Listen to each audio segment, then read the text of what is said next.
Dear student, সবাইকে শুভেচ্ছা জানাচ্ছি স্থিতরিতের 23 নম্বর লেকচারে। আজকের ক্লাসে আমরা পড়ব সমান্তরাল পাতধারকের ধারকত্বের রাশিমালা এবং সমান্তরাল পাতধারকে সঞ্চিত শক্তির রাশিমালা। আমরা গত ক্লাসে ধারক পড়া শুরু করছিলাম, ধারকের ক্রিয়ানীতি, বেসিক যে প্রিন্সিপালগুলো ছিল সেই জিনিসগুলো আমরা পড়ছিলাম এবং আমরা এক টাইপের ধারক পড়ছিলাম, সেটা হচ্ছে গোলাকার পরিবাহী ধারক। গোলাকার পরিবাহী ধারকের সঞ্চিত শক্তির রাশিমালা বের করছিলাম এবং গোলাকার পরিবাহী ধারকের ধারকত্বের রাশিমালাটাও আমরা বের করছিলাম। তো আমরা তখন দেখছিলাম যে এই যে গোলাকার পরিবাহী ধারক, এটা আসলে ব্যবহার উপযোগী না, এর কিছু সমস্যা আছে। তো সমস্যাগুলা কি কি? প্রথম সমস্যাটি ছিল এই যে ধারকত্বের মানটা, গোলাকার পরিবাহী ধারকত্বের মানটা এটা অনেক কম। যে এই যে ক্যাপাসিটেন্স, এটা হচ্ছে লো ক্যাপাসিটেন্সের মানটা অনেক কম। তো আমি মনে করো যে একটা ধারক চাই যে ধারকের ধারকত্বের মান বেশি হতে হবে, এরকম একটা ধারক আমি মনে করো কোনো একটা ইলেকট্রিক্যাল সার্কিটে ব্যবহার করব বা কোনো একটা ইলেকট্রিক্যাল ইকুইপমেন্ট আমি ব্যবহার করব। তো তার জন্য আমার এরকম একটা ধারক লাগবে যার ধারকত্বের মানটা বেশি হতে হবে। তো আমি যদি গোলাকার পরিবাহী ধারকত্বের দিকে তাকাই, তো আমি দেখি কি যে গোলাকার পরিবাহী ধারকত্ব সি, এটা ডিপেন্ড করে শুধুমাত্র এর ব্যাসার্ধের উপর, 4πε0 মিডিয়ামের উপর কিছুটা ডিপেন্ড করে এবং বাদবাকিটা ডিপেন্ড করে হচ্ছে ব্যাসার্ধের উপর।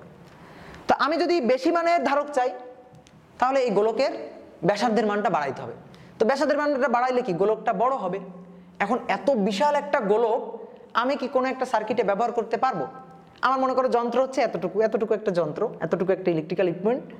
এখন এর মধ্যে আমি এরকম বিশাল একটা ধারক বসাইলাম, বিশাল একটা গোলাকার পরিবাহী ধারক আমি বসাই দিলাম, তো হবে বলো তো? না। তো এই কারণে এই ধারকত্বের বা এই ধারকের কিছু ঝামেলা আছে। তো এই কারণে আমরা গোলাকার পরিবাহী ধারক ব্যবহার করি না, এটা ফেলে দিই। আরও একটা সমস্যা ছিল, সমস্যাটা হচ্ছে এর এনার্জি বাউন্ডেড না। এনার্জি বাউন্ডেড না বলতে কি বোঝায়? এর এনার্জি আসলে ছড়াই পড়ে। মনে করো এই যে গোলাকার পরিবাহী ধারকটা, এর পৃষ্ঠে আমি প্লাস কিউ পরিমাণ চার্জ দিলাম, তাহলে এর তড়িৎ বল রেখাগুলো দেখো এর পৃষ্ঠ থেকে অসীম পর্যন্ত বিস্তৃত। তাহলে এর এনার্জি আসলে মানে আর দূরত্ব থেকে, অর্থাৎ এর ব্যাসার্ধ আর থেকে ইনফিনিটি পর্যন্ত বিস্তৃত। এনার্জি বাউন্ডেড না, একটা নির্দিষ্ট বাউন্ডেড এনার্জি আমি এই ক্ষেত্রে পাই না। তো এইটা তার একটা সমস্যা ছিল। আমি কোনো একটা যন্ত্রপাতি ব্যবহার করব, সেই যন্ত্রপাতির এনার্জিটা এটা তো অবশ্যই বাউন্ডেড এনার্জি হইতে হবে, তাহলে তো আমার সুবিধা। তো যেহেতু আমি বাউন্ডেড এনার্জি পাচ্ছি না, তো এটা একটা অসুবিধা। এই কারণে আমরা গোলাকার পরিবাহী ধারকটা আসলে ব্যবহার করি না, এটা আসলে ফেলে দিই। এটা জাস্ট থিওরির জন্য আমরা পড়ি, কিন্তু আসলে তেমন আর ব্যবহার এর আসলে নেই। তো এখন আমরা এর যে সমস্যাগুলো আছে, এই সমস্যাগুলো ওভারকাম করার জন্য আর একটা ধারক পড়বো, আর এক ধরনের ধারক পড়বো, সেটাকে বলা হচ্ছে সমান্তরাল পাতধারক। এই সমান্তরাল পাতধারক আসলে ব্যবহার উপযোগী এবং আমরা যে সকল ধারক দেখি তার ম্যাক্সিমাম গুলাই হচ্ছে সমান্তরাল পাতধারক। তুমি বিভিন্ন ইলেকট্রিক্যাল ইকুইপমেন্ট যদি ভাঙো, তার দেখতে পারবা এর মধ্যে ছোট ছোট ক্যাপাসিটর আছে বা ফ্যানের উপরে ক্যাপাসিটর থাকে। তো এই ক্যাপাসিটরগুলো হচ্ছে সমান্তরাল পাতধারক, প্যারালাল প্লেট ক্যাপাসিটর। তো আজকে আমরা এই যে প্যারালাল প্লেট ক্যাপাসিটর এর ধারকত্বের রাশিমালাটা পড়বো এবং এই প্যারালাল প্লেট ক্যাপাসিটরের সঞ্চিত শক্তির যে রাশিমালা, এই জিনিসটা আমরা পড়বো। তো চলো আমরা শুরু করি, হেডিংটা লিখে নিই। সমান্তরাল পাতধারকের ধারকত্বের রাশিমালা।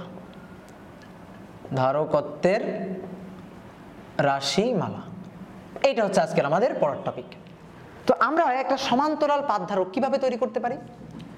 আমাদের দুইটা পরিবাহী পাত লাগবে। এই হচ্ছে একটা পরিবাহী পাত আর এই হচ্ছে একটা পরিবাহী পাত। এই দুইটা পরিবাহী পাতকে আমি পরস্পরের পাশাপাশি এইভাবে বসাবো, তাদের মধ্যবর্তী একটা ডিস্টেন্স থাকবে। তাহলে পাশাপাশি এইভাবে সমান্তরালে বসাবো, এই কারণে এটাকে বলা হচ্ছে সমান্তরাল পাতধারক। দুইটা পাতকে পরস্পরের পাশাপাশি সমান্তরালে বসাবো।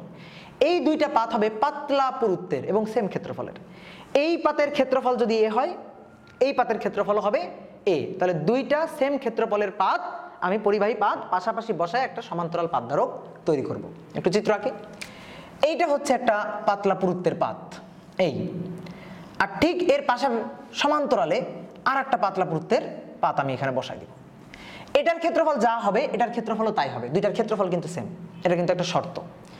এই দুই পাতের মধ্যবর্তী এই যে দূরত্বটা, এই দূরত্বটাকে আমি বললাম এই দূরত্বটা হচ্ছে ডি। এখন আমি কি করব? এই পাতটাতে প্লাস কিউ মানে চার্জে চার্জিত করব আর এই পাতটাতে মাইনাস কিউ মানে চার্জে চার্জিত করব। মানে দুইটা পাতকে অপোজিট চার্জে চার্জিত করতে হবে, কিন্তু চার্জের মান হবে সেম। এই চার্জটাতে আমি মনে করো প্লাস কিউ পরিমাণ চার্জ দিলাম আর এই যে পাতটা, এই পাতটাকে আমি মনে করো মাইনাস কিউ পরিমাণ চার্জ দিলাম। তাহলে দুই পাতে সেম মানের চার্জ হলো কিউ, কিন্তু এটা হচ্ছে প্লাস আর এটা হচ্ছে এর অপোজিট অর্থাৎ মাইনাস। তো এইভাবে আমি যদি চার্জিত করতে পারি এবং এর মাঝখানে এই যে ফাঁকা স্থানটা, এই ফাঁকা স্থানটা ফাঁকাও থাকতে পারে বা কোনো একটা ডাইইলেকট্রিক ধ্রুবক বিশিষ্ট একটা মাধ্যম আমি এখানে বসাইতে পারি। তো বসাই এই যে সিস্টেমটা আমি তৈরি করলাম এটাই হচ্ছে একটা সমান্তরাল পাতধারক। এখন এই সমান্তরাল পাতধারকের ধারকত্বের রাশিমালাটা আমাদের বের করতে হবে। এখন এখানে দেখো কন্ডিশন কি, কিছু শর্ত আছে। শর্ত হচ্ছে দুইটা পাতের ক্ষেত্রফল সেম হতে হবে, দুইটা পাতের সম পরিমাণ চার্জ থাকতে হবে, একটা প্লাস চার্জ তো আর একটা মাইনাস চার্জ, মানে অপোজিট সম পরিমাণ চার্জ থাকতে হবে। এবং এই যে দুইটা পাতের মধ্যবর্তী যে দূরত্বটা, এই দূরত্বটা খুবই কম হইতে হবে, দূরত্বটা কিন্তু অনেক বেশি হলে হবে না। তাহলে তিনটা শর্ত, ক্ষেত্রফল সেম হতে হবে, চার্জের মান সেম থাকতে হবে এবং অপোজিট থাকতে হবে, এবং বলতেছে এই যে দূরত্বটা, দুই পাতের মধ্যবর্তী দূরত্বটা এটা খুবই ক্ষুদ্র হইতে হবে। তাহলে এই সিস্টেমটাকে তখন আমরা বলতে পারবো একটা সমান্তরাল পাতধারক। এখন কথা হচ্ছে এই পাত্রটাতে আমি যে প্লাস কিউ পরিমাণ চার্জ দিব আর এই পাত্রটাকে যে মাইনাস কিউ পরিমাণ চার্জ দিব, এটা আমি কিভাবে দিতে পারি? আমি একটা কাজ করতে পারি, এতে আমি +5 কুলম্ব চার্জ দিয়ে দিলাম আর এতে -5 কুলম্ব চার্জ দিলাম, হয়ে গেল ব্যাপারটা। কিন্তু কথা হচ্ছে কি, চার্জটাকে এইভাবে আসলে দেওয়া যায়? চার্জটা মানে দুই পাতে আমার সম পরিমাণ চার্জ দিতে হবে এবং অপোজিট চার্জ। তো একটা কাজ করা যায় না? দেখো তো, দুইটাই প্রথমে মনে করো নিউট্রাল আছে, দুইটাই নিউট্রাল আছে। আমি একটা কাজ করি, এইখান থেকে 5টা ইলেকট্রনকে টেনে তুলি। তাহলে এখান থেকে আমি কি করলাম, 5টা ইলেকট্রনকে টেনে তুললাম, 5টা ইলেকট্রনকে টেনে তুলে সেই 5টা ইলেকট্রনকে এখানে নিয়ে ফেলে দিলাম। ইলেকট্রনের চার্জ কি? Negative charge. তাহলে এখানে এখন থাকতেছে এই যে পাতটা, এই পাতটাতে থাকতেছে 5টা ইলেকট্রনের চার্জের সমান চার্জ। ইলেকট্রনের চার্জ হচ্ছে নেগেটিভ চার্জ, তাহলে 5টা ইলেকট্রনের চার্জের সমান চার্জ, মানে মনে করো সেটা হচ্ছে -q পরিমাণ চার্জ। আর এখান থেকে আমি 5টা ইলেকট্রনকে তুলে নিয়েছিলাম। তাহলে 5টা ইলেকট্রনকে তুলে নিলে এর 5টা ইলেকট্রনের ঘাটতি, তার মানে দেখো ইলেকট্রনের চার্জের সম পরিমাণ চার্জ আছে কিন্তু সেটা হচ্ছে ধনাত্মক চার্জ। মানে সহজ কথায় 5টা ইলেকট্রন তুলে নিছি, তাহলে এখানে 5টা প্রোটন বেশি আছে। তাহলে এই পাতের চার্জ হবে হচ্ছে 5টা প্রোটনের চার্জ, তাহলে সেটা হচ্ছে এই ইলেকট্রনের চার্জের সমান, 5টা ইলেকট্রনের চার্জের সম পরিমাণ বাট প্লাস। তাহলে এটা যদি -q পরিমাণ চার্জ হয় তাহলে এই পাতে কি হচ্ছে, +q পরিমাণ চার্জ। তো আমি এইভাবে এই যে দুইটা পাতে চার্জিত করতে পারি। তাহলে এখান থেকে কিছু ইলেকট্রন তুলে ওই পাতে পাঠিয়ে দিতে হবে। তো এটাকে আমি এই যে হাত দিয়ে তুলবো, যে ইলেকট্রন 5টা ইলেকট্রনকে হাত দিয়ে তুলে ওই পাতে নিয়ে ফেলে দিলাম, এই কাজটা কি করা যাবে? না, এইভাবে করা যায় না। তো কিভাবে এই কাজটা আমরা করতে পারি? একটা এক্সটার্নাল ব্যাটারির সাহায্যে এই কাজটা আমরা করতে পারি। তো এখন দেখো এক্সটার্নাল ব্যাটারির সাহায্যে কিভাবে এইখান থেকে কিছু ইলেকট্রন নিয়ে ওই পাতে পাঠানো যায়। আমি কি করলাম, এই পাতের সাথে একটা পরিবাহী তার, এই পাতের সাথে একটা পরিবাহী তার যুক্ত করে দিলাম। দেওয়ার পরে এই যে দুইটা পরিবাহী তার, এখানে মাঝখানে একটা ব্যাটারি যুক্ত করে দিলাম, ব্যাটারি সংযুক্ত করে দিলাম। এইটা ব্যাটারির প্লাস টার্মিনাল, এটা হচ্ছে ব্যাটারির মাইনাস টার্মিনাল। এখন এই যে ব্যাটারির প্লাস টার্মিনালটা, এটা হচ্ছে এই পাতের সাথে যুক্ত আছে। তো এটা যদি এই পাতের সাথে যুক্ত থাকে তাহলে প্লাস টার্মিনাল মানে হচ্ছে, ভালো করে বোঝো, প্লাস টার্মিনাল মানে হচ্ছে উচ্চ বিভব। উচ্চ বিভব মানে ইলেকট্রনের ঘাটতি। তাহলে এইখানে এই যে এই পাতে ইলেকট্রনের ঘাটতি আছে, তাহলে সে কি করবে, এই যে পাতটা, এই পাত থেকে ইলেকট্রন টান দিবে। এর যে ইলেকট্রনের ঘাটতি আছে, তো এ কি করবে, এটা তো নিউট্রাল আছে, এখান থেকে ইলেকট্রন টান দিবে, ইলেকট্রন টান দিয়ে এইদিকে নিয়ে আসবে। ব্যাটারি কি ইলেকট্রন সাপ্লাই দেয় বলো তো? না, ব্যাটারি কি করে, ইলেকট্রনকে ঘুরায়, ইলেকট্রনকে কিন্তু সাপ্লাই দিতে পারে না ব্যাটারি। কারণ এই যে কন্ডাক্টর, এটা হচ্ছে একটা তার, পরিবাহী তার, এই পরিবাহী তারে প্রচুর পরিমাণে মুক্ত ইলেকট্রন আছে। এই ব্যাটারির কাজ হচ্ছে ওই ইলেকট্রনকে ঘুরানো, মানে এইখান থেকে ইলেকট্রন নিয়ে এসে এই পাতে ফেলানো। এখন কি করবে দেখো, এই যে প্লাস টার্মিনাল উচ্চ বিভব, ইলেকট্রনের ঘাটতি আছে, এই কারণে এই পাত থেকে ইলেকট্রন নেমে চলে আসবে, এই যে পরিবাহী পাত দিয়ে আস্তে আস্তে আস্তে আস্তে নেমে চলে আসবে। তাহলে এইটা হচ্ছে ইলেকট্রনের পথ, এই যে ইলেকট্রন আসতেছে, ইলেকট্রন আসতেছে, এই ইলেকট্রন গিয়ে এই দেখো এই পাতে চলে যাবে, ইলেকট্রন গিয়ে এইভাবে এই পাতে চলে যাচ্ছে। তাহলে এখান থেকে মনে করে যে 5টা ইলেকট্রন নেমে আসলো, সেই 5টা ইলেকট্রন গিয়ে এই পাতে বসলো।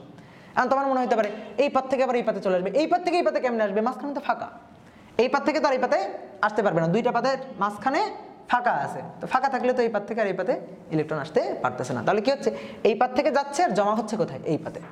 তো এইভাবে আমি একটা ব্যাটারি যুক্ত করে দিব, ধরো যে টি সময় ধরে ব্যাটারিটা যুক্ত থাকবে। তাহলে যতক্ষণ এই ব্যাটারিটা যুক্ত থাকবে ততক্ষণ এখান থেকে ইলেকট্রন টানতে থাকবে আর ইলেকট্রন টেনে এই পাতে ফেলবে, এখান থেকে টানবে এখানে ফেলবে, এখান থেকে টানবে এখানে ফেলবে। তাহলে কি হচ্ছে, এখান থেকে যতগুলো ইলেকট্রন যাচ্ছে ততগুলো ইলেকট্রন এই পাশে এই পাতে এসে জমা হচ্ছে। তাহলে আমরা কি বলতে পারি যে এখানে যতগুলো ইলেকট্রন ঘাটতি এখানে ততগুলো ইলেকট্রন বাড়তি।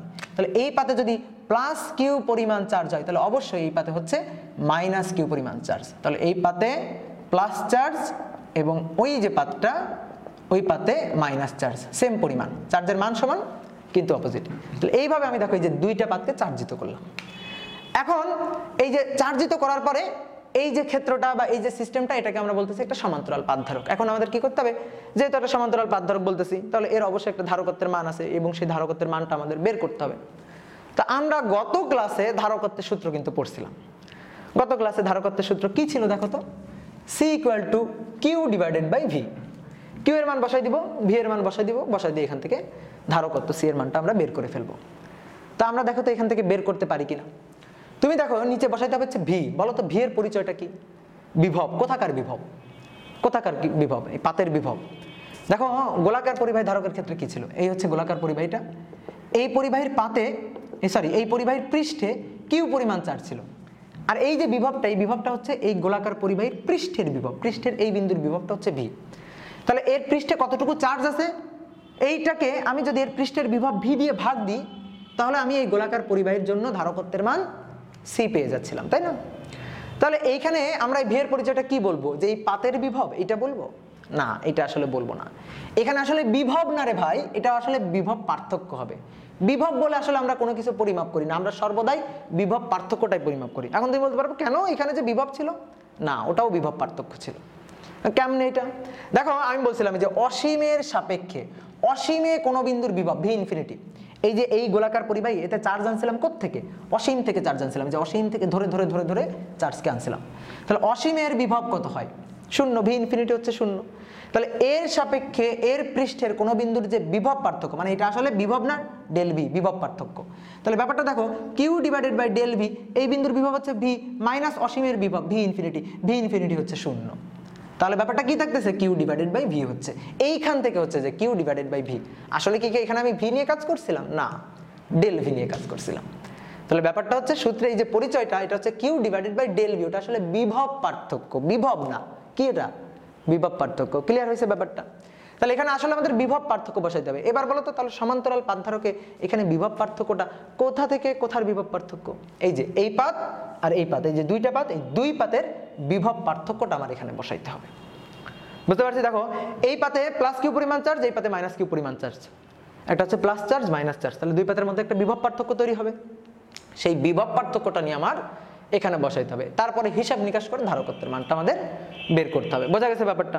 তাহলে আমরা এখন এই হিসাব নিকাশ করার চেষ্টা করি। তাহলে আমাদের টার্গেট হচ্ছে বিভব পার্থক্যটা বের করা। আসলে তো দেখো তো বিভব পার্থক্যটা কিভাবে বের করা যায়। তার আগে আরেকটা কথা একটু বলে রাখি। দেখো আমি বলছিলাম যে গোলাকার পরিবাহী ধারকের একটা সমস্যা হচ্ছে এনার্জি ডিসিপিয়েটেড হয়, মানে ছড়ায় পড়ে, বাউন্ডেড না। তো কেন এটা? এই যে গোলাকার পরিবাহীটা, এর পৃষ্ঠে মনে করো যে প্লাস কিউ পরিমাণ চার্জ আছে, তাহলে তড়িৎ বল রেখাগুলো দেখো, এই যে তড়িৎ বল রেখাগুলো এর পৃষ্ঠ থেকে অসীম পর্যন্ত বিস্তৃত, এই যে অসীম পর্যন্ত যাচ্ছে। তার মানে এই যে তড়িৎ বল রেখাগুলো এদের বিস্তার বা বিস্তৃত কত থেকে কত পর্যন্ত? আর থেকে ইনফিনিটি পর্যন্ত, এই দূরত্ব পর্যন্ত। আর থেকে ক্ষেত্রের বাইরে, ইনফিনিটি মানে কি? ক্ষেত্রের বাইরে। এই পর্যন্ত এর এনার্জি আসলে ছড়ায় পড়তেছে, এনার্জি বাউন্ডেড হচ্ছে না। তো সমান্তরাল পাতধারকটা আমরা ব্যবহার করি যাতে এনার্জিটা বাউন্ডেড হয়। এখানে দেখি তো এনার্জিটা বাউন্ডেড হয়েছে কিনা। হ্যাঁ হয়েছে। কেমনে হয়েছে? এটা হচ্ছে প্লাস চার্জে চার্জিত পাত, এটা হচ্ছে মাইনাস চার্জে চার্জিত পাত। তড়িৎ বল রেখাগুলো এই যে প্লাস চার্জ থেকে বের হয়ে মাইনাস চার্জে লম্বভাবে প্রবেশ করবে। বের হবে কোত্থেকে? প্লাস চার্জ থেকে। প্রবেশ করবে কোথায়? মাইনাস চার্জে। তাহলে দেখো এইটা হচ্ছে শুরু, এখানে গিয়ে শেষ, বাউন্ডেড। বুঝতে পারছো? অসীম পর্যন্ত যাচ্ছে, ছড়াই পড়তেছে, ব্যাপারটা এরকম হচ্ছে না, বাউন্ডেড হয়ে যাচ্ছে। প্লাস চার্জ থেকে শুরু, মাইনাস চার্জে গিয়ে শেষ হয়ে যাচ্ছে। তো এর এনার্জি বাউন্ডেড, তড়িৎ বল রেখাগুলো বাউন্ডেড, একটা সুষম তড়িৎ ক্ষেত্র এনার্জি বাউন্ডেড ব্যবহার করা উপযোগী। এই কারণেই এই গোলাকার পরিবাহী ধারককে আমরা ফেলে দিয়ে সমান্তরাল পরিবাহী ধারকটা আমরা নিয়ে আসছি। এখন হিসাব নিকাশ করে এর ধারকত্বের মান সি আমাদের বের করতে হবে। তাহলে এখন কাজ হচ্ছে ক্যালকুলেশন করা। কেমনে আমরা ক্যালকুলেশনটা করতে পারি? বিভব পার্থক্য ডেল ভিটা আমরা কিভাবে বের করতে পারি? তুমি দেখো আমরা এখানে লিখি ডেল ভি বিভব পার্থক্য। দেখো তো আমরা এরকম লিখছিলাম না, ডিভি ইকুয়াল টু বিভব পার্থক্য আর তড়িৎ প্রাবল্যের মধ্যে একটা সম্পর্ক ছিল, মনে আছে? ডিভি এটা equal to minus E dot D R, এই যে এই ছিল সূত্রটা, মনে আছে? আমি মনে করো জাস্ট বিভব পার্থক্যের মান চাই, তাহলে বিভব পার্থক্য মনে করো ডিভি এর জাস্ট মানটুকু আমি চাই, তাহলে ই ইন্টু ডিআর। ডিআর হচ্ছে এই যে দুই পাতের মধ্যবর্তী দূরত্ব, মানে আমি যেখান থেকে যেখানে চার্জ নিয়ে যাচ্ছি। তা আমি দেখো তো এখান থেকে ওই পাতে চার্জ নিয়ে গেছি না, তাহলে এখান থেকে ওই পাতে চার্জ নিতে কৃত কাজ, সেটাই হচ্ছে আসলে বিভব পার্থক্য। এটা ইকুয়াল টু হবে হচ্ছে ই সুষম তড়িৎ ক্ষেত্র, মানে এই তড়িৎ ক্ষেত্রের মান এবং কোত্থেকে কোথায় চার্জ নিয়ে গেলাম, এখান থেকে এখানে, এখান থেকে এখানে দূরত্ব কত, ডি। তাহলে দেখো তো এই যে বিভব পার্থক্য ডেল ভি, এই যে ডিভিটাকে আমরা লিখলাম ডেল ভি, এটা ইকুয়াল টু হচ্ছে ই সুষম তড়িৎ ক্ষেত্রের মান। এটা হচ্ছে একটা সুষম তড়িৎ ক্ষেত্র। কেন সুষম তড়িৎ ক্ষেত্র? প্রশ্ন যে কেন সুষম তড়িৎ ক্ষেত্র?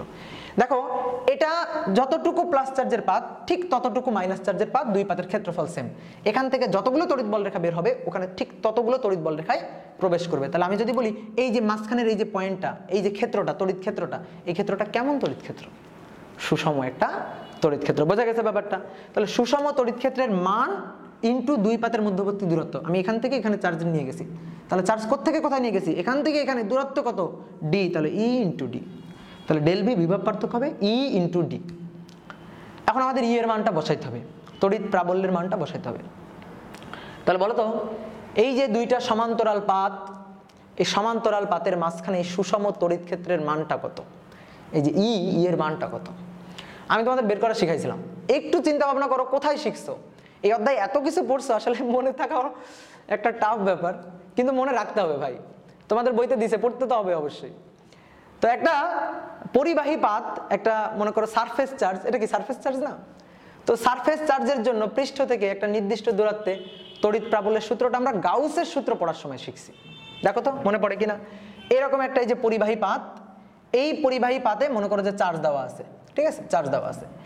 এর পৃষ্ঠ থেকে মনে করো একটা নির্দিষ্ট দূরত্বে এই বিন্দুতে তড়িৎ প্রাবল্য ই, এই ই এর সূত্রটা ছিল সিগমা ডিভাইডেড বাই 2 এপসাইলন। মনে পড়ে? একটা অসীম সারফেস চার্জ, তার জন্য পৃষ্ঠ থেকে একটা নির্দিষ্ট দূরত্বে তড়িৎ প্রাবল্য ছিল sigma divided by 2 epsilon. Sigma কি? সিগমা হচ্ছে চার্জ ঘনত্ব, টোটাল চার্জ। মনে করো এই পাতের টোটাল চার্জ হচ্ছে কিউ এবং এই পাতের ক্ষেত্রফল হচ্ছে এ। তাহলে আমি সিগমা ইকুয়াল টু হবে কিউ ডিভাইডেড বাই এ। কিউকে যদি এ দিয়ে ভাগ দিই তাহলে চার্জ ঘনত্ব সিগমা পাবো। এই সিগমার পরিচয় হচ্ছে এইটা। আর এপসাইলন হচ্ছে মাধ্যমের তড়িৎ ভেদন যোগ্যতা। যদি শূন্য মাধ্যম হয় তাহলে এখানে হবে হচ্ছে এপসাইলন নট। এই আর কি তড়িৎ প্রাবল্যের সূত্রটা মনে পড়ছে? তাহলে আমি এখন কি করব? এই মাঝখানের কোনো বিন্দুতে, এই যে এই বিন্দুতে তড়িৎ প্রাবল্যের মানটা বের করব। এখন কথা হচ্ছে, এটাতে একটা পাতের জন্য সূত্র ছিল, এখানে কয়টা পাত আছে? দুইটা পাত আছে। এই টাইপের আমি একটা ম্যাথ তোমাদের করাইছিলাম যে দুইটা পাতের মাঝখানের কোনো বিন্দুতে তড়িৎ প্রাবল্য কত। যদি ম্যাথটা খেয়াল না থাকে তাহলে এখন এইভাবে বুঝো, যে বিন্দুতে আমি তড়িৎ প্রাবল্য বের করতে চাই সেই বিন্দুতে ধরে নিতে হয় +1 কুলম্ব মানের একটা চার্জ আছে। আচ্ছা, এই যে পাতটা, এই পাতে কি চার্জ? Plus charge. প্লাস চার্জকে কি করবে?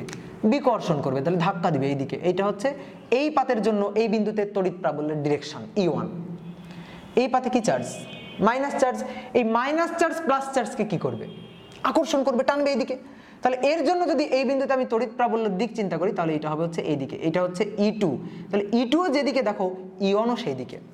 এখন যদি আমি যদি এই যে মাঝখানের এই বিন্দুতে নিট তড়িৎ প্রাবল্য, লব্ধি তড়িৎ প্রাবল্য হিসাব করি তাহলে সেটা কি হবে?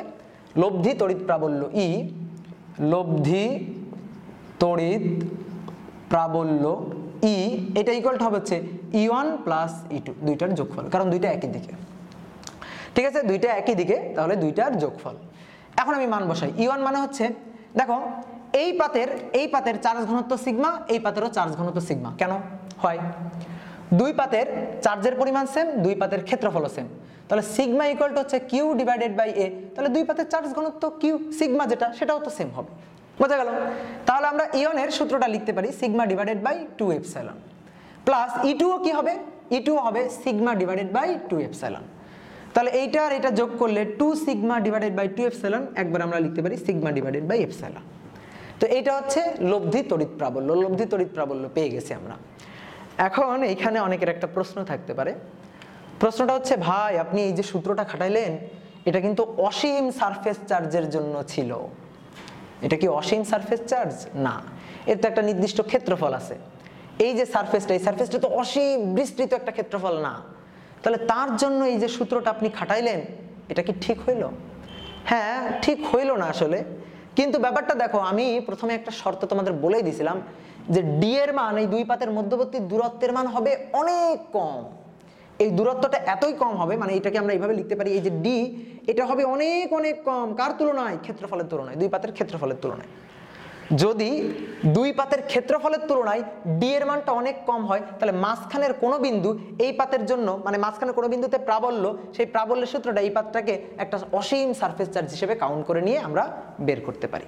কেন? দেখো আমি একটু চিত্র আঁকলে তুমি ভালো করে ফিল করতে পারবা। এইটা মনে করো যে বিশাল একটা অসীম ক্ষেত্রফল বিশিষ্ট একটা সারফেস, ঠিক আছে? এখানেও তাই আছে, এরকম বিশাল ক্ষেত্রফল বিশিষ্ট একটা সারফেস আছে, কিন্তু দুইটা পাশাপাশি রাখা আছে, পরস্পরের খুবই কাছাকাছি রাখা আছে। তো খুবই কাছাকাছি যদি রাখা থাকে তাহলে এই যে মাঝখানের কোনো পয়েন্ট, সেই পয়েন্টটা দেখো এই পৃষ্ঠ থেকে খুবই কাছে না? তো তার জন্য মানে এইখানে থেকে তুমি তো ভাববা যে ও আচ্ছা এটা তো অনেক বড়, তার মানে একটা অসীম সারফেস চার্জ। বুঝতে পারছো ব্যাপারটা? মানে এই যে অসীম সারফেস চার্জ এটা আসলে একটা রিলেটিভ ব্যাপার। মানে ডি এর মান যদি অনেক ক্ষুদ্র হয় ক্ষেত্রফলের তুলনায়, তাহলে তো তুমি অসীম সারফেস চার্জের জন্য যে সূত্র সেটা তুমি খাটাইতেই পারো। কথাটা বোঝা গেছে? তাহলে আমরা এই কারণে এই অসীম সারফেস চার্জের সূত্রটা এখানে ব্যবহার করতে পারছি। তাহলে এই জিনিসটাকে আমি একটু মুছে দিই। ফিল আসছে তো ব্যাপারটা যে ডি এর মানটা অনেক অনেক কম, কার তুলনায়? ক্ষেত্রফলের তুলনায়। ক্ষেত্রফল অনেক বেশি। তাহলে ক্ষেত্রফল যদি অনেক বেশি হয় তাহলে মাঝখানের কোনো পয়েন্টে আমি যদি তড়িৎ প্রাবল্যের সূত্র ব্যবহার করি, ইউজ করি, তাহলে অবশ্যই আমি এই যে অসীম চার্জের জন্য যে তড়িৎ প্রাবল্য এই সূত্রটা ব্যবহার করতে পারি। তা আমরা তড়িৎ প্রাবল্য বের করে ফেললাম, কিন্তু তড়িৎ প্রাবল্য লাগবে না, আমাদের লাগবে হচ্ছে বিভব পার্থক্য। তাহলে এবার আসো, এখানে আসো, E = sigma divided by epsilon into D. এইটা নিয়ে এখানে বসাবো। আমাদের টার্গেট ছিল ধারকত্ব সি এর মান বের করা। তাহলে অতএব C Q divided by del V. Del V এর মানটা আমরা কত পাইছি? সিগমা ডিভাইডেড বাই হচ্ছে এপসিলন ইন্টু হচ্ছে ডি। এবার দেখো কিউ ডিভাইডেড বাই সিগমা মানে চার্জ ঘনত্ব, sigma Q divided by A. তাহলে বসাই sigma Q divided by A D divided by epsilon. Q Q কাটাকাটি, এ উপরে চলে গেল, এপসিলন উপরে চলে গেল। তাহলে অতএব সি হচ্ছে এ এপসিলন ডি। এটাই হচ্ছে সমান্তরাল পাতধারকের ধারকত্বের সূত্র। সমান্তরাল পাতধারকের ধারকত্বের রাশিমালা হচ্ছে এটা আমরা বের করে ফেলছি। এখন দেখো এখানে সি কার কার উপর ডিপেন্ড করে? ক্ষেত্রফলের, পাতের ক্ষেত্রফলের উপর ডিপেন্ড করে, পাতদ্বয়ের মধ্যবর্তী দূরত্বের উপর ডিপেন্ড করে এবং এপসিলনের উপর ডিপেন্ড করে। এই এপসিলন হচ্ছে মিডিয়াম প্রপার্টি। যদি একটা নির্দিষ্ট কোনো মাধ্যম হয় দেন এটা এপসিলন। তো এপসিলনকে আমরা এভাবে লিখতে পারি, এপসিলন এপসিলন নট কে। কে হচ্ছে এই যে দুই পাতের মাঝখানে আমি যে মিডিয়ামটা রাখছি সেই মিডিয়ামের পরাবৈদ্যুতিক ধ্রুবক। তো সেই ক্ষেত্রে আমরা সূত্রটাকে এভাবে লিখতে পারি, সি এ এপসিলন নট কে ডিভাইডেড বাই হচ্ছে ডি। এইটা হচ্ছে সমান্তরাল পাতধারকের ধারকত্বের সূত্র। যদি শূন্য মাধ্যম হয়, শূন্য মাধ্যম হলে শূন্য মাধ্যমের পরাবৈদ্যুতিক ধ্রুবক কত? কে এর মান কত? কে এর মান হচ্ছে 1। তাহলে সেই ক্ষেত্রে শূন্য মাধ্যম হলে সি এটা হচ্ছে এ এপসিলন নট ডিভাইডেড বাই হচ্ছে ডি। কে এর মান হচ্ছে 1। তাহলে এটা হচ্ছে শূন্য মাধ্যমের জন্য সমান্তরাল পাতধারকের ধারকত্বের সূত্র। বের করে ফেললাম আমরা। তাহলে এবার একটু বলো তো, এখান থেকে বলো তো, এই যে সমান্তরাল পাতধারকের ধারকত্ব কি কি বিষয়ের উপর ডিপেন্ড করে? ক্ষেত্রফলের উপর ডিপেন্ড করে, মাধ্যমের উপর ডিপেন্ড করে, দুই পাতের মধ্যবর্তী দূরত্বের উপর ডিপেন্ড করে। আমি প্রথমে একটা কথা বলছিলাম, দুই পাতের মধ্যবর্তী দূরত্ব হতে হবে অনেক ক্ষুদ্র।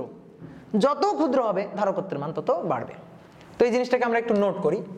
ধারকত্ব যে সকল জিনিসের উপর ডিপেন্ড করে, সমান্তরাল পাতধারকের ধারকত্ব, হ্যাঁ এখানে উপরে লিখি, সমান্তরাল পাত ধারকের ধারকত্ব যে সকল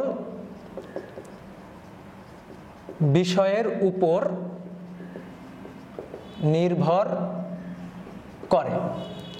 1 নম্বর ক্ষেত্রফলের উপর নির্ভর করে। পাতের সমান্তরাল পাতদ্বয়ের পাতের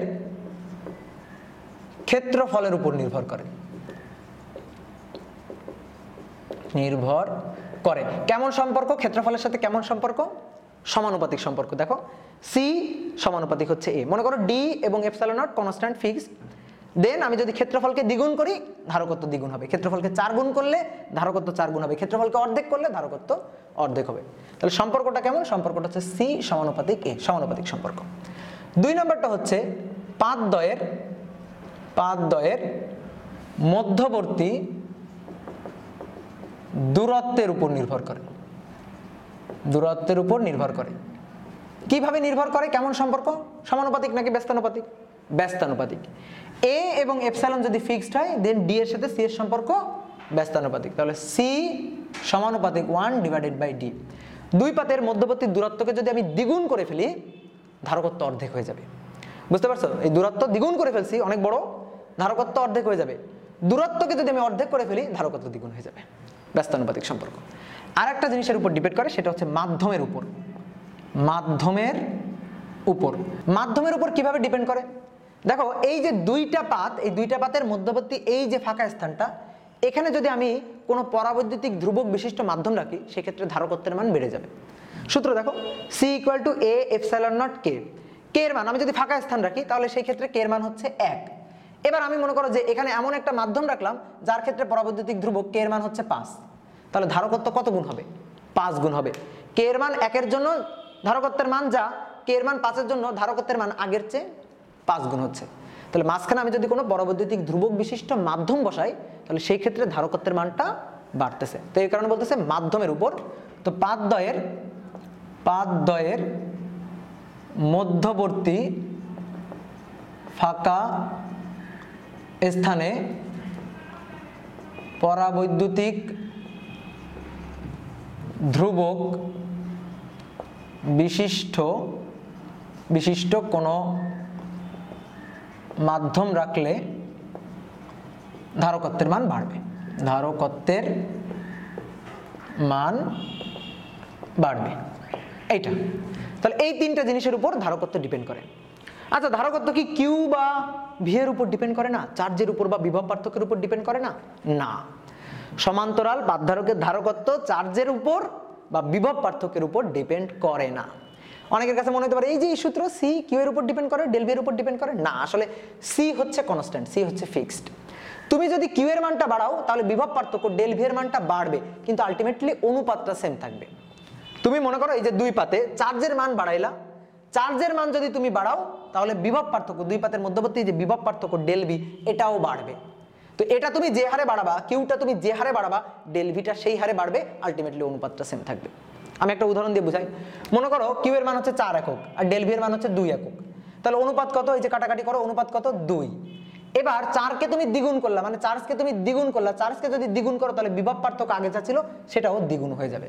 তাহলে এবার তুমি কাটাকাটি করো, অনুপাত কত? অনুপাত হচ্ছে 2। তার মানে দেখো এই যে ধারকত্ব সি এর মান সর্বদাই ফিক্সড। সি কিন্তু কিউ এর উপরও ডিপেন্ড করে না, সি কিন্তু ডেল ভি অর্থাৎ বিভব পার্থক্যের উপরও ডিপেন্ড করে না, সি কিন্তু কনস্ট্যান্ট। তার মানে তুমি যদি একটা সমান্তরাল পাতধারক বানাই ফেলো, যার মনে করো যে ক্ষেত্রফল হচ্ছে এ, যেখানে দুইটা পাতের মধ্যবর্তী দূরত্ব হচ্ছে ডি, তুমি ফিক্সড করে ডি এবং এ ফিক্সড করে তুমি বানাই ফেলছো একটা ধারক, ওই ধারকের ধারকত্বের মান কনস্ট্যান্ট। ঠিক আছে, এই যে কনস্ট্যান্ট হয়ে গেছে। এবার তুমি দুই পাতে কতটুকু চার্জ দাও, দুই পাতের বিভব পার্থক্য কত, এর উপর আসলে ওর ধারকত্বের মানটা আর ডিপেন্ড করতেছে না। ব্যাপারটা হচ্ছে কি, দেখো আমি বলছিলাম যে ইলেকট্রিক্যাল সার্কিটে ব্যবহৃত এলিমেন্টগুলো 3 ধরনের হয়। একটা হচ্ছে রেজিস্টিভ মানে রেজিস্টর, ক্যাপাসিটর আর ইন্ডাক্টর। ইন্ডাক্টরকে আমরা এল দিয়ে লিখি আর কি। তো এই যে আর এর মান, সি এর মান এবং এল এর মান এরা কিন্তু কনস্ট্যান্ট। তুমি একটু মানে রোধের কথা চিন্তা করো, রোধ আর, একটা রোধ, এই মনে করো একটা রোধ, এই রোধের মান হচ্ছে আর, এটা ইকুয়াল টু হচ্ছে ভি ডিভাইডেড বাই আই। বুঝতে পারছো? মানে ভি ইকুয়াল টু আই আর। এখন এই দুই বিন্দুর রোধের এই দুই পাশের দুই বিন্দুর বিভব পার্থক্য যত বেশি হবে তার মধ্য দিয়ে কিন্তু কারেন্ট তত বেশি যাবে। তার মানে দেখো এই যে বিভব পার্থক্য এবং কারেন্ট এর অনুপাতটা সর্বদাই কিন্তু ধ্রুব সংখ্যা থাকে। মানে বিভব পার্থক্য বেশি হলে কারেন্টও বেশি যাবে, বিভব পার্থক্য যদি বেশি হয় কারেন্টও বেশি যাবে। আলটিমেটলি অনুপাত কি হচ্ছে? ফিক্স থাকতেছে। তার মানে আর এর মানটা কিন্তু কনস্ট্যান্ট। একটা রোধের মান তুমি বানাই ফেলার পরে ওই রোধের মান কিন্তু কনস্ট্যান্ট।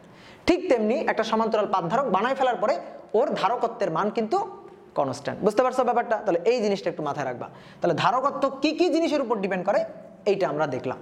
এবার আমরা একটু শর্তগুলো একটু লিখে রাখি, নোট করে রাখি যে একটা সমান্তরাল পাতধারক বানাইতে গেলে কি কি শর্ত আমাদের মেনে চলা লাগবে। 1 নম্বর শর্ত হচ্ছে এই যে দুইটা পাতের ক্ষেত্রফল সেম হইতে হবে। একটার ক্ষেত্রফল বেশি আর একটার ক্ষেত্রফল কম হলে কিন্তু সমান্তরাল পাতধারক হবে না। ঠিক আছে, তাহলে দুই পাতের ক্ষেত্রফল সমান থাকা লাগবে, ক্ষেত্রফল সমান থাকা লাগবে, এইটা হচ্ছে প্রথম শর্ত। এবার দেখো দ্বিতীয় শর্তটা হচ্ছে এই যে দুইটা পাত, এই দুইটা পাতে চার্জের পরিমাণ থাকবে সেম, কিন্তু বিপরীতধর্মী চার্জ থাকতে হবে। তাহলে আমরা একটু লিখে নিই 2 নম্বর শর্ত, দুই পাতে বিপরীতধর্মী সমপরিমাণ চার্জ থাকা লাগবে, সমপরিমাণ চার্জ দেওয়া লাগবে, এটা হচ্ছে দ্বিতীয় শর্ত। দেখো এইখান থেকে আমরা আরেকটা জিনিস বলতে পারি, সহজ কথা এভাবেই বলা যায় যে দুইটা পাতেরই চার্জ ঘনত্বের মান সমান হতে হবে। এই পাতের চার্জ ঘনত্ব যা হবে এই পাতের চার্জ ঘনত্ব তাই হবে। তো চার্জ ঘনত্ব sigma equal to Q divided by A. Q যদি সেম হয়, এ যদি সেম হয়, তাহলে চার্জ ঘনত্ব সিগমা সেটাও সেম হবে। তাহলে একবার দেখো এই দুইটার পরিবর্তে আমরা লিখতে পারতাম যে দুই পাতের চার্জ ঘনত্ব সমান হতে হবে, একবারে কিন্তু আমরা চাইলে এটাও লিখতে পারতাম। এখন আরেকটা শর্ত আছে 3 নম্বর শর্ত, এটা কিন্তু খুবই গুরুত্বপূর্ণ। এই যে দুইটা পাত, এই দুইটা পাতের মধ্যবর্তী দূরত্বটা অর্থাৎ ডি, এটা কিন্তু অনেক কম হতে হবে। ডি যদি অনেক বেশি হয় তাহলে কিন্তু সেই ধারকত্বের মান অনেক কম হয়ে যাবে। দেখো এই যে ডি এর সাথে ব্যস্তানুপাতিক সম্পর্কযুক্ত, তো ডি যদি অনেক বেশি হয় সি এর মান অনেক কম হবে, অনেক কম মানে জিরোর কাছাকাছি চলে যাবে। এই কারণে এই ডি এটা কিন্তু খুবই ক্ষুদ্র হইতে হবে। তাহলে দুই পাতের মধ্যবর্তী দূরত্ব, দুই পাতের মধ্যবর্তী দূরত্ব এটা খুব ক্ষুদ্র হইতে হবে, ক্ষুদ্র হতে হবে। এই ছিল তিনটা শর্ত। এই শর্তগুলো মাথায় রেখে আমরা একটা ধারক তৈরি করব। আর এর মাঝখানে আমি যদি কোনো পরাবৈদ্যুতিক ধ্রুবক বিশিষ্ট মাধ্যম ব্যবহার করি তাহলে সেই ক্ষেত্রে আমার ধারকত্বের মানটা বাড়বে। তো আমি যদি চাই যে আমার বেশি মানের ধারক লাগবে, সেই ক্ষেত্রে আমি ধারক বানাইতে গেলে মাঝখানে একটা পরাবৈদ্যুতিক ধ্রুবক বিশিষ্ট মাধ্যম ব্যবহার করতে পারি। তো এইটা ছিল হচ্ছে সমান্তরাল পাতধারকের রাশিমালা। তো আশা করি আমরা বুঝছি যে সমান্তরাল পাতধারকের রাশিমালাটা কিভাবে আসলো, সূত্রটা কিভাবে আসলো। এবার আমরা এই সূত্র রিলেটেড কিছু ম্যাথ করব এবং আমরা পাশাপাশি আরেকটা জিনিস আমাদের এখন দেখা লাগবে, সেটা হচ্ছে একটা সমান্তরাল পাতধারক কতটুকু এনার্জি স্টোর করে রাখে, এটা তো ধারকত্বের মান। এবার আমরা দেখব এই যে ধারকটা, এই ধারকটা কতটুকু এনার্জি স্টোর করে রাখতে সক্ষম সেইটা নির্ণয় করব। তো চলো আমরা নির্ণয় করে ফেলি যে সমান্তরাল পাতধারকের সঞ্চিত শক্তি রাশিমালা। মুছি এটা আগে। এবার আসো সমান্তরাল পাতধারকের সঞ্চিত শক্তি রাশিমালা। পাতধারকের সঞ্চিত শক্তির রাশিমালা। আমরা গত ক্লাসে গোলাকার পরিবাহী ধারকের সঞ্চিত শক্তি রাশিমালাটা নির্ণয় করছিলাম। তো গোলাকার পরিবাহী ধারকের সঞ্চিত শক্তি রাশিমালার যে সূত্রটা আসছিল, সমান্তরাল পাতধারকের ক্ষেত্রে সঞ্চিত শক্তি রাশিমালার ঠিক সেই সূত্রটাই আসবে। কিন্তু তারপরও আমরা একটু নির্ণয় করে দেখব, ক্যালকুলেশন করে দেখব যে সূত্রটা কি আসে। তো তার জন্য আমাদের একটা সমান্তরাল পাতধারকের সুন্দর একটা চিত্র আঁকতে হবে। তো আমরা সমান্তরাল পাতধারকের শর্ত থেকে জানলাম যে দুইটা সেম ক্ষেত্রফলের পাত লাগবে, পাত দুইটাকে পাশাপাশি পরস্পরের সমান্তরালে বসাইতে হবে। তো এই হচ্ছে একটা পাত, এই পাতটার ক্ষেত্রফল হচ্ছে এই, ঠিক সেম ক্ষেত্রফল, এর ক্ষেত্রফলের মান যা এই পাতটার ক্ষেত্রফলের মানও হতে হবে তাই। এই দুইটা পাতকে আমি পাশাপাশি বসাবো। এই পাতটাকে আমি প্লাস কিউ পরিমাণ চার্জে চার্জিত করব, আর এই পাতটাকে আমি মাইনাস কিউ পরিমাণ চার্জে চার্জিত করব, অর্থাৎ এর চার্জের মানের সমান বাট অপোজিট চার্জ। তাহলে দুইটা ক্ষেত্রফল সেম, এটা তো প্লাস কিউ পরিমাণ চার্জ হলে এটা তো হবে মাইনাস কিউ পরিমাণ চার্জ। আর এই যে দুইটা পাতের মধ্যবর্তী এই যে দূরত্বটা, এই দূরত্বটা হবে খুবই ক্ষুদ্র দূরত্ব। এটা কিন্তু শর্তে বলা ছিল যে দূরত্বটা হতে হবে অনেক কম, সেটাকে আমরা ডি দিয়ে লিখলাম। এখন আমি কিভাবে এই পাতটাকে প্লাস কিউ চার্জে আর এই পাতটাকে মাইনাস কিউ চার্জে চার্জিত করতে পারি? তো তার জন্য আমাদের কি করতে হবে, একটা এক্সটার্নাল ব্যাটারি ব্যবহার করতে হবে। সেই ব্যাটারি এই পাতের সাথে আর এই পাতের সাথে আমি কানেক্ট করব। তো মনে করো যে ব্যাটারির যে প্লাস টার্মিনালটা সেটা আমি এই পাতের সাথে কানেক্ট করলাম, আর ব্যাটারির যে মাইনাস টার্মিনালটা সেটা আমি এই পাতটার সাথে কানেক্ট করলাম। তো এটা কানেক্ট করলে আমি যদি সুইচ অন করে দিই, মনে করো কানেক্ট করার পরে এখানে একটা সুইচ আছে, এই সুইচটা যদি অন করে দিই, অন করে দিলে এই পাত থেকে ইলেকট্রন গিয়ে ওই পাতে জমা হবে আস্তে আস্তে। কেন? এটা প্লাস টার্মিনাল, উচ্চ বিভব, ইলেকট্রনের ঘাটতি। তাহলে ইলেকট্রনের ঘাটতি বলে এই পাত থেকে ইলেকট্রনকে টান দিবে, এইভাবে টান দিয়ে ধরে এই তারের মধ্যে নিয়ে গিয়ে ওই পাতে নিয়ে জমা করবে, ওই পাতে নিয়ে ফেলবে। এখান থেকে ইলেকট্রনকে টান দিয়ে ওই পাতে নিয়ে ফেলবে, ইলেকট্রনকে টান দিয়ে ওই পাতে নিয়ে ফেলবে। তাহলে এইভাবে এইখান থেকে কিছু ইলেকট্রন গিয়ে এই পাতে জমা হইতে থাকবে। কতক্ষণ? মনে করো এই যে ব্যাটারিটা যতক্ষণ কানেক্ট থাকবে, যতক্ষণ আমি সুইচ অন করে রাখবো, ততক্ষণ এখান থেকে আস্তে আস্তে আস্তে আস্তে ইলেকট্রন গিয়ে ওই পাতে জমা হবে। এটাকে বলা হয় হচ্ছে ক্যাপাসিটরের চার্জিং টাইম। মানে লাগানোর সাথে সাথে হবে না, কিছুক্ষণ তুমি ব্যাটারিটা এখানে কানেক্ট করে দুই পাতের সাথে কানেক্ট করে রেখে দিবা, আস্তে আস্তে আস্তে আস্তে এখান থেকে ইলেকট্রন গিয়ে ওই পাতে জমা হবে। তাহলে এই যে চার্জ জমা হইতে যে সময়টা লাগতেছে এটাকে বলা হয় ক্যাপাসিটরের চার্জিং টাইম, আর এটাকে বলা হয় ক্যাপাসিটর চার্জড হওয়া। তো এই পাতে তখন কি হলো, প্লাস কিউ পরিমাণ চার্জ, আর এই পাতে কি হলো, মাইনাস কিউ পরিমাণ চার্জ। তাহলে এই পাতে সেম পরিমাণ প্লাস চার্জ আর এই পাতে সেম পরিমাণ মাইনাস চার্জ জমা হইলো।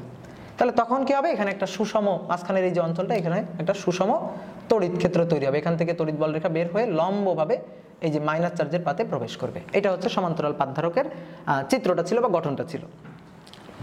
এখন আমরা চাই সমান্তরাল পাতধারকের ক্ষেত্রে সঞ্চিত শক্তি রাশিমালা বের করতে।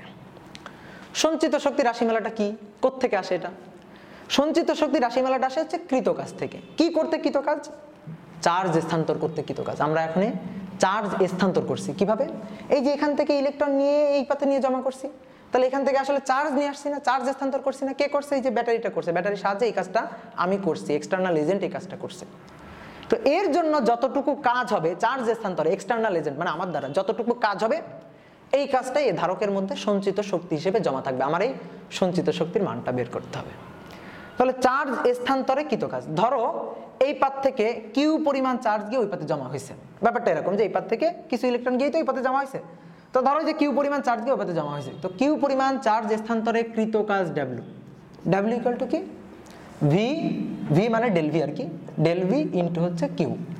ডেল ভি হচ্ছে এই দুই পাতের বিভব পার্থক্য, মানে আমি কোথা থেকে কোথায় চার্জ নিলাম এই দুই বিন্দুর বিভব পার্থক্য। মনে করো এই পাত থেকে এই পাতে চার্জ নিলাম, তাহলে এই দুই পাতের বিভব পার্থক্য ডেল ভি, আর যতটুকু চার্জ নিলাম সেটা হচ্ছে কিউ, গুণ করলে আমি পাবো হচ্ছে কৃত কাজ। ডেল ভি কিভাবে বের করতে পারি, দেখো সি ধারকত্ব C, C equal to Q divided by del V, তাহলে del V equal to Q divided by C, বসাই দিই এখানে Q divided by C into হচ্ছে কিউ, তাহলে Q square divided by C, এইটা হচ্ছে সঞ্চিত শক্তির মান। তাহলে এই সঞ্চিত শক্তির মানটাই হচ্ছে এই ধারকের মধ্যে জমা থাকবে, তো এটাকে আমরা এই যে কৃত কাজটাকে আমরা সঞ্চিত শক্তি ইউ দিয়ে লিখতে পারি এভাবে। তাহলে ইউ ইকুয়াল টু কত পাইছি, সঞ্চিত শক্তি কত পাইছি, Q square divided by C. হয়েছে বলো তো, না হয়নি, এই হিসাবটা ভুল হয়েছে। আগের দিনও আমরা এই যে প্রথমে ভুল হিসাবটা করছিলাম, তো এই হিসাবটা কেন ভুল হইলো, কারণ এই যে বিভব পার্থক্যটা আমি বসাইলাম ডেল ভি, এটা কিন্তু একটা কনস্ট্যান্ট বিভব পার্থক্য না, চার্জ স্থানান্তরের সাথে সাথে সাথে সাথে এই বিভব পার্থক্যের মানটা পরিবর্তন হয়েছে। কেমনে, এখান থেকে আমি একটু একটু করে চার্জ নিয়ে এখানে রাখছি, তো আমি একটু একটু করে চার্জ নিয়ে রাখছি, আর এই দুই পাতের এই যে বিভব পার্থক্যটা আস্তে আস্তে আস্তে আস্তে চেঞ্জ হয়েছে। কিভাবে বোঝা যায় দেখো, মনে করো প্রথমে একেবারে টি ইকুয়াল টু জিরোতে, টি ইকুয়াল টু জিরো সময়, মানে একেবারে আদিতে আমি মনে করো যে সুইচ অনই করি নাই, এই যে মনে করো ফাঁকা আছে, সুইচটা অনই করি নাই, তো আমি যখন অনই করি নাই তখন কোনো চার্জ কিন্তু এই পাত থেকে ওই পাতে যায় নাই, তাহলে চার্জ স্থানান্তর হয়েছে শূন্য পরিমাণ, এবং যখন চার্জ স্থানান্তর শূন্য পরিমাণ হয়েছে তখন ভিও কিন্তু শূন্য ছিল, দুই পাতের মধ্যে যে বিভব পার্থক্য মানে ডেল ভি আর কি, ভি মানে ডেল ভি, এটাও কিন্তু শূন্য ছিল। এরপর আমি কানেক্ট করছি, তাহলে ব্যাপারটা দেখো খেয়াল করো, প্রথমে টি ইকুয়াল টু জিরোতে দুই পাতে ছিল নিউট্রাল, কোনো পাতে আসলে চার্জিত করা হয়নি, তাহলে দুই পাতের মধ্যবর্তী যে বিভব পার্থক্য ভি কত, শূন্য। এবার আমি চার্জিত করব, তো এখান থেকে মনে করো যে একটা ইলেকট্রনকে এভাবে ধরলাম, একটা ইলেকট্রনকে এভাবে পাকড়াও করলাম, করে একটা ইলেকট্রনকে নিয়ে এই পাতে ছেড়ে দিব, তো আমি এখান থেকে নিয়ে এই পাতে ছেড়ে দিলাম, এখানে একটা ইলেকট্রনকে ছেড়ে দিলাম, তাহলে ছেড়ে দিলে কি হলো, এখানে হলো মাইনাস চার্জ আর এখানে হলো প্লাস চার্জ, তো এখানে মনে করো যে প্লাস 1 কুলম্ব চার্জ, মনে করো প্লাস 1 কুলম্ব চার্জ, আর এখানে হলো মাইনাস 1 কুলম্ব চার্জ। এবার দেখো এই যে দুই পাতের মধ্যে একটা বিভব পার্থক্য তৈরি হয়েছে। এবার আমি এই যে একটা ইলেকট্রনকে নিয়ে ওখানে ফেলছি, এবার আমি দুইটা ইলেকট্রনকে নিয়ে ফেলবো, এখান থেকে আর একটা ইলেকট্রনকে এই যে তুলছি, তুলে নিয়ে এখানে ফেললাম, তাহলে এখানে এবার এই দেখো মাইনাস 2 কুলম্ব, মনে করো সাপোজ মাইনাস 2 কুলম্ব, মনে করো আর কি, ধরে নিতে বলছি, আর এখানে তাহলে কি হবে, এখান থেকে একটা ইলেকট্রন চলে গেছে, তাহলে এখানে একটা প্লাস আর কি, তাহলে এখানে প্লাস 2 কুলম্ব। এইবার দেখো এই দুই পাতের এই যে বিভব পার্থক্যটা কিন্তু আগের চেয়ে বেড়ে গেছে, তাহলে দেখো যে চার্জ স্থানান্তর করতেছি আর আস্তে আস্তে কিন্তু বিভব পার্থক্যটাও চেঞ্জ হয়ে যাচ্ছে। এবং তুমি একটু খেয়াল করে দেখো, আমি এখান থেকে যখন এই যে পরবর্তীতে এই ইলেকট্রনটা নিয়ে গিয়ে যখন এখানে রাখবো, তখন এখানে অলরেডি একটা ইলেকট্রন আছে, আমি আর একটা ইলেকট্রনকে যখন এখানে রাখবো তখন এই ইলেকট্রন আমাকে বিকর্ষণ করবে, এই বিকর্ষণ বলের বিরুদ্ধে কাজ করে তারপরে আমার এখানে একটা ইলেকট্রনকে ফেলা লাগবে। তো এই বিকর্ষণ বলের বিরুদ্ধে কাজ করতে একটা শক্তি ব্যয় হবে, এটাই হচ্ছে এই ধারকের মধ্যে সঞ্চিত শক্তি হিসেবে জমা থাকবে। বুঝতে পারছো ব্যাপারটা? এরপর দেখো আবার চিন্তা করো, এখানে মনে করো আর একটা ইলেকট্রনকে আমি তুললাম, এই যে আর একটা ইলেকট্রনকে তুললাম, নিয়ে গিয়ে এখানে ফেলবো, দুইটা ইলেকট্রন অলরেডি বসে আছে এখানে, এই দুইটা ইলেকট্রন তখন আমাকে অনেক বেশি বিকর্ষণ করবে, এই বিকর্ষণ বলের বিরুদ্ধে কাজ করে আমার এটাকে রাখতে হবে এখানে। তাহলে দেখো আস্তে আস্তে আস্তে আস্তে আমি যতই চার্জ স্থানান্তর করে এখানে নিচ্ছি, পরবর্তী চার্জটা নিতে গেলে আমার কিন্তু আগের চেয়ে বেশি পরিমাণ বিকর্ষণ বল অতিক্রম করে কাজ করতে হচ্ছে। তাহলে এই যে বিভব পার্থক্য অর্থাৎ ডেল ভি, এটা কিন্তু ফিক্সড বা কনস্ট্যান্ট না, এটা কিন্তু চার্জ স্থানান্তরের সাথে সাথে চেঞ্জ হচ্ছে। তাহলে যদি এরকম বিভবটা চেঞ্জ হয়, তাহলে আমি এই সূত্রটা দিয়ে কৃতকাজ বের করতে পারি না। কি করতে হয় তখন আমার খুব ক্ষুদ্র একটা চার্জ স্থানান্তর করতে কৃতকাজ, খুব ক্ষুদ্র পরিমাণ চার্জ, ধরো টোটাল চার্জের খুব ক্ষুদ্র একটা অংশ ডিকিউ, এই ডিকিউ পরিমাণ চার্জ স্থানান্তর করতে কৃতকাজ ডিডব্লিউটা আগে বের করতে হয়, বের করে টোটাল লিমিটের মধ্যে এটাকে ইন্টিগ্রেশন করতে হয়। খুব ক্ষুদ্র একটু চার্জ ডিকিউ, এটা স্থানান্তর করতে কৃতকাজ হচ্ছে ডিডব্লিউ, এটা ইকুয়াল টু হবে হচ্ছে ভি ডিকিউ, ঠিক আছে?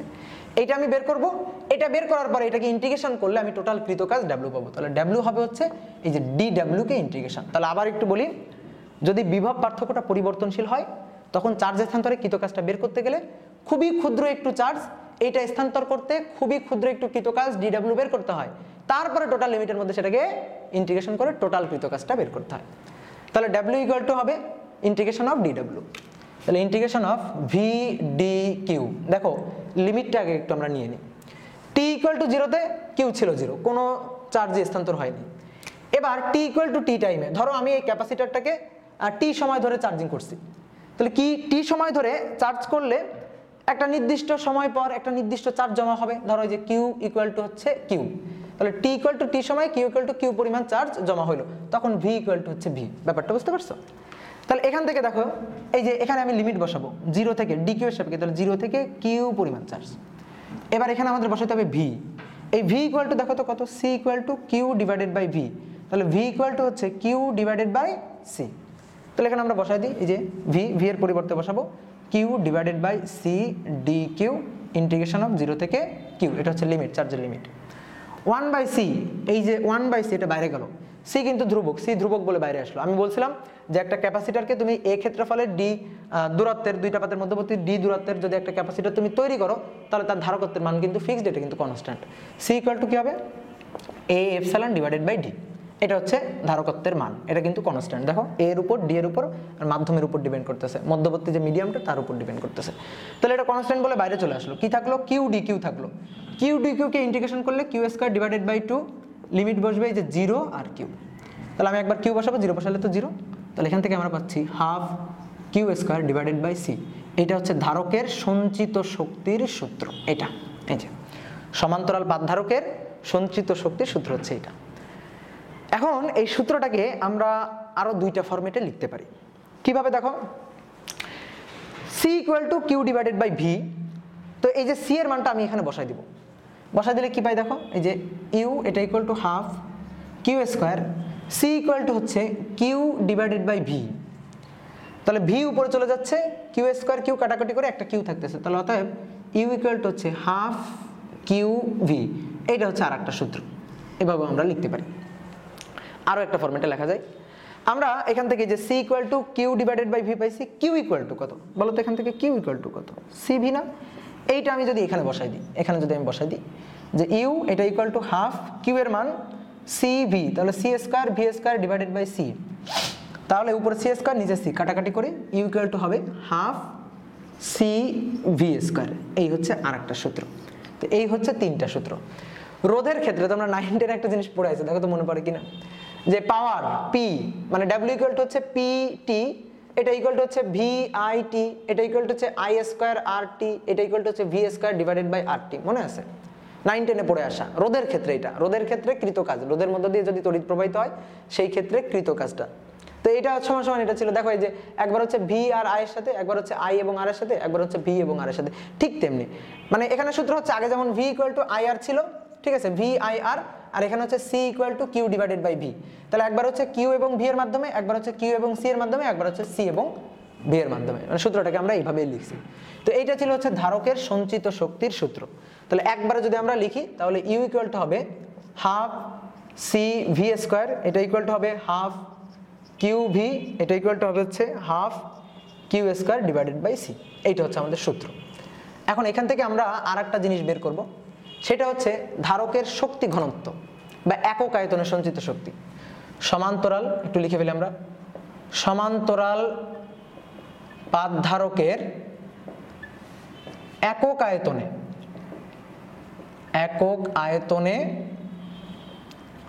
সঞ্চিত শক্তি, এটা আমাদের নির্ণয় করতে হবে। একক আয়তনে সঞ্চিত শক্তি, সমান্তরাল পাত ধারকের একক আয়তনে সঞ্চিত শক্তি, বা এটাকে বলা হয় সংক্ষেপে, এটাকে আমরা বলতে পারি শক্তি ঘনত্ব।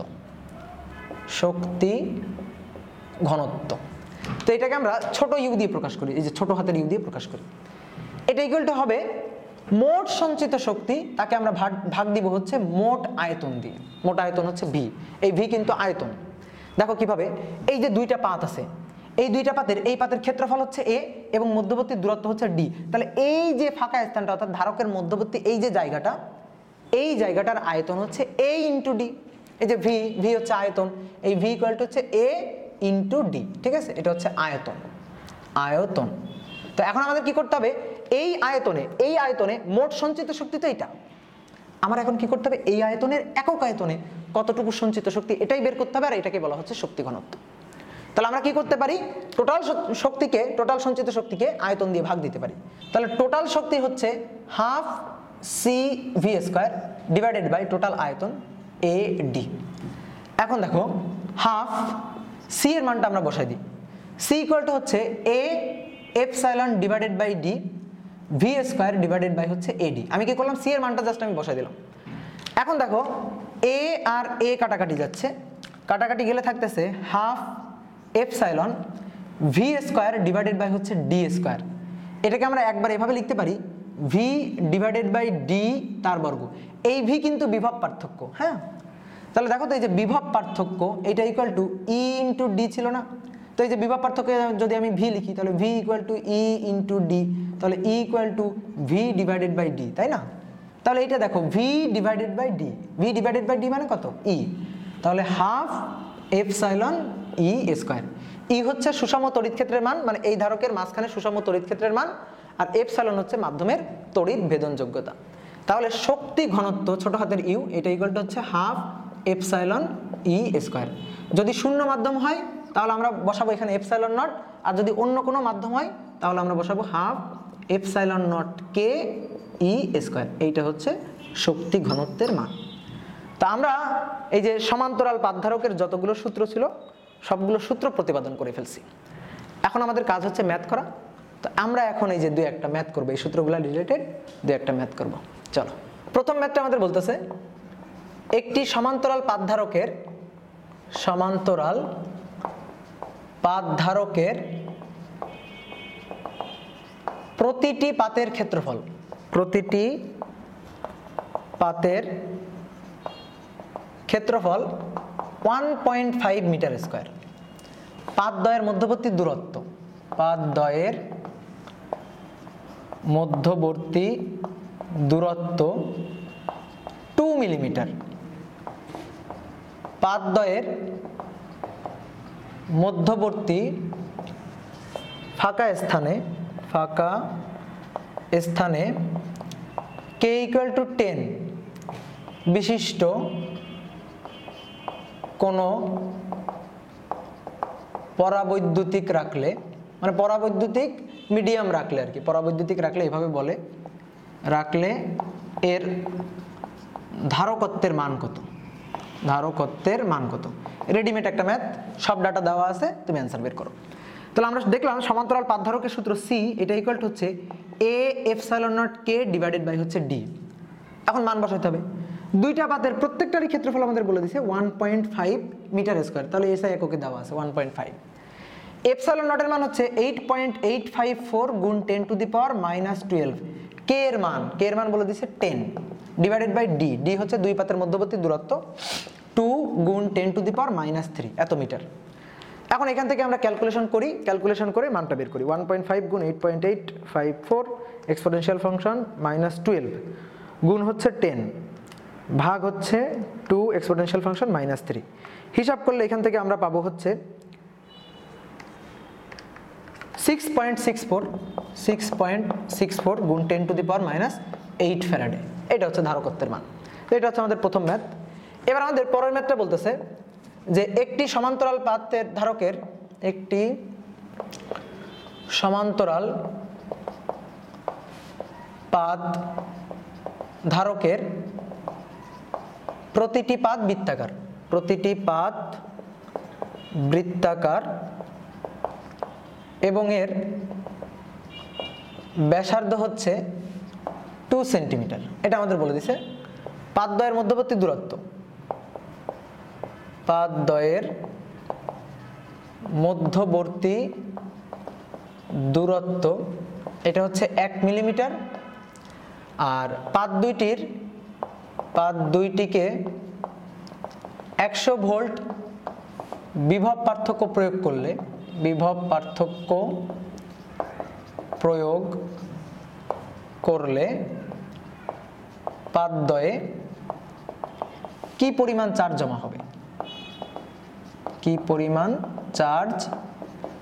জমা হবে, এইটা আমাদের বের করতে হবে। এটা হচ্ছে বুয়েটে 10-11 সালে আসা একটা প্রশ্ন। তো দুইটা পাত বলছে, সমান্তরাল পাত ধরকে দুইটা পাত, সবসময় যে আয়তাকার পাত হবে এমন কোনো কথা নেই, বৃত্তাকারও হতে পারে। তো এই হচ্ছে একটা পাত আর এই হচ্ছে একটা পাত। এই দুইটা পাত এদের প্রত্যেকটার ব্যাসার্ধ আমাদের বলে দিছে, ব্যাসার্ধটা হচ্ছে 2 সেন্টিমিটার। আর এর মান এটা আমাদের বলে দিছে, এটা হচ্ছে 2 সেন্টিমিটার। এটা বলে দেওয়া থাকলে এখান থেকে কিন্তু আমরা ক্ষেত্রফল বের করতে পারবো। ক্ষেত্রফল এ এটা ইকুয়াল হবে হচ্ছে পাই আর স্কয়ার। দুই পাতের মধ্যবর্তী দূরত্ব ডি এটা আমাদের বলে দিছে, এটা হচ্ছে 1 মিলিমিটার। 1 গুণ 10 টু দি পাওয়ার -3 মিটার। কি বের করতে হবে, যে দুই পাতে যদি এরকম হয়, একটা ব্যাটারি কানেক্ট করে দেওয়া হয়েছে, এই যে একটা ব্যাটারি কানেক্ট করে দেওয়া হয়েছে দুই পাতে, এখানে এই যে ব্যাটারির মান এটা হচ্ছে কত, 100 ভোল্ট। আমাদের বলতেছে 100 ভোল্ট বিভব পার্থক্য প্রয়োগ করলে এই দুইটা পাতে সঞ্চিত চার্জের মান কত হবে। এখানে তো প্লাস কিউ পরিমাণ চার্জ আর এখানে তো মাইনাস কিউ পরিমাণ চার্জ জমবে, তো এই চার্জের মানটা কত হবে এটা বের করতে হবে। আমরা আগে একটা কাজ করি, ধারকত্ব সি এর মানটা বের করি। সি ইকুয়াল টু হচ্ছে এ এপসাইলন নট কে ডিভাইডেড বাই হচ্ছে ডি। তাহলে এর মান হচ্ছে pi R square epsilon not কে ডিভাইডেড বাই ডি, মান বসা দিবা, পাই এর মান আর এর মান বসাবা, আর এর মান বলেছে 2 সেন্টিমিটার, 2 গুণ 10 টু দি পাওয়ার মাইনাস 2 এর বর্গ, 8.854 গুণ 10 টু দি পাওয়ার মাইনাস 12। কে এর মান দেখো, কোনো এই যে দুই পাতের মধ্যবর্তী যে ফাঁকা স্থান, এখানে কি কোনো পরাবৈদ্যুতিক ধ্রুবক বিশিষ্ট মাধ্যম বসানো আছে? নাই, তাহলে আমরা ধরে নেব শূন্য মাধ্যম, যার জন্য কে এর মান হচ্ছে 1 ডিভাইডেড বাই ডি। ডি হচ্ছে দুই পাতের মধ্যবর্তী দূরত্ব, 1 গুণ 10 টু দি পাওয়ার মাইনাস 3। হিসাব করে আমি এখান থেকে ধারকত্বের মান বের করবো যে এত ফ্যারাডে, এটা হচ্ছে ধারকত্ব সি এর মান, কিন্তু আমাদের সি চাইছে, আমাদের চাইছে কিউ, যেখানে ভি কত, ভি এর মান কত, 100 ভোল্ট। তাহলে এবার আমরা দেখো সি ইকুয়াল টু জানি কিউ ডিভাইডেড বাই ভি, তা আমাদের বের করতে বসে কিউ, তাহলে কিউ ইকুয়াল টু হবে সি ইন্টু ভি। তাহলে সি এর মান এখান থেকে নিয়ে গিয়ে এখানে বসাবা, তার সাথে গুণ করে দিবা হচ্ছে 100, এখানে মনে করো যে চার্জের মান চলে আসবে এত কুলম। বুঝতে পারছি কিভাবে করতে হবে? তো তুমি করে নিও, এই যে বক্সে খালি জায়গাগুলোতে মানগুলো হিসাব করে তুমি বসাই নিও, ঠিক আছে। এবার চলো আমরা আরেকটা ম্যাথ করি। এই ম্যাথটা হচ্ছে গোলাকার পরিবাহী ধারকত্বের একটা প্রবলেম। তো এটা হচ্ছে গত ক্লাসে করার কথা ছিল কিন্তু করতে ভুলে গেছে আর কি, এখন করাই দিচ্ছি। ম্যাথটা আমাদের বলতেছে যে 27টি ক্ষুদ্র পরিবাহী পানির ফোঁটা, পরিবাহী পানির ফোঁটাকে একত্রিত করে একটি বড় পরিবাহী ফোঁটায় পরিণত করা হলো, ফোঁটায় পরিণত করা হলো। বড় গোলকের বা বড় ফোঁটার ধারকত্ব ও বিভব কিভাবে পরিবর্তিত হবে, কিভাবে পরিবর্তিত হবে। 27টা ক্ষুদ্র ক্ষুদ্র পানির ফোঁটা আছে, প্রত্যেকটা একই সাইজের, মানে প্রত্যেকটার ব্যাসার্ধ সমান। তো এগুলো হচ্ছে সবই চার্জিত। তো এখন প্রত্যেকটা ছোট ছোট গোলকের ধারকত্বের মান থাকবে, বিভবের মান থাকবে, এই সবগুলোকে একত্রিত করছি করে একটা বড় ফোঁটায় পরিণত করছি। এখন আমাদের বলতেছে যে বড় ফোঁটার ধারকত্ব এবং বিভব কিভাবে পরিবর্তিত হবে, মানে আমাদের চাইছে যে বড় ফোঁটার ধারকত্ব ছোট যে গোলকটা, ছোট যে ফোঁটা, তার ধারকত্বের কত গুণ হবে, বা বিভব, বড় ফোঁটার যে বিভব, সেই বিভবটা ছোট ফোঁটার বিভবের কত গুণ হবে, মানে বড় ফোঁটার বিভব এবং ধারকত্ব কিভাবে পরিবর্তিত হবে। তাহলে আমরা একটু চিত্র আঁকি, এরকম 27টা পানির ফোঁটা, 1টা 2টা 3টা 27টা আঁকতে হবে। এখন ডট ডট ডট 27টা, এই যে এঁকে ফেলছি। প্রত্যেকটার ব্যাসার্ধ কিন্তু সমান, এর ব্যাসার্ধ এই যে ছোট হাতের আর, এই যে ছোট গোলকগুলা ছোট ফোঁটাগুলা, তার ব্যাসার্ধকে আমরা ছোট হাতের আর দিয়ে লিখলাম। প্রত্যেকটাতে মনে করো যে ছোট হাতের কিউ পরিমাণ চার্জ আছে। এখন আমি যদি বলি এই যে ছোট গোলক, যে কোনো একটা ছোট গোলকের ধারকত্ব কত, তো ছোট গোলকের ধারকত্বকে আমরা C1 দিয়ে প্রকাশ করলাম, যেটা হচ্ছে ছোট ফোঁটার ধারকত্ব, এটাকে আমরা সি দিয়ে প্রকাশ করলাম, C1 দিয়ে প্রকাশ করলাম। তাহলে 4 পাই এপসাইলন নট আর হবে। এবার আমি যদি বলি ছোট গোলকের বিভব কত, ছোট ফোঁটার বিভব, এই বিভবটাকে আমরা V1 দিয়ে প্রকাশ করলাম। তাহলে V1 ইকুয়াল টু কি, সূত্র আমরা কি জানি, V1 ইকুয়াল টু, দেখো C equal to Q divided by V, তাহলে V equal to Q divided by C। তাহলে V1 ইকুয়াল টু হবে কিউ ডিভাইডেড বাই C। এখন এই যে কিউ এর মান, প্রত্যেকটা ছোট ফোঁটায় কতটুকু করে চার্জ আছে, ছোট হাতের কিউ, তাহলে এখানে বসবে ছোট হাতের কিউ আর এখানে বসবে হচ্ছে C1। তাহলে এইটা হচ্ছে ছোট ফোঁটার, প্রত্যেকটা ছোট ফোঁটার বিভব এবং প্রত্যেকটা ছোট ফোঁটার ধারকত্ব। এবার সবগুলোকে একত্রিত করে আমি একটা যে বড় ফোঁটায় পরিণত করলাম, এই বড় ফোঁটার যে ব্যাসার্ধটা, এটাকে আমরা বড় হাতের আর দিয়ে প্রকাশ করলাম। বলো তো এই বড় ফোঁটাতে মোট কতটুকু চার্জ আছে, সবগুলোকে একত্রিত করছি, তাহলে কিউ কিউ কিউ এরকম কয়টা কিউ, 27টা কিউ।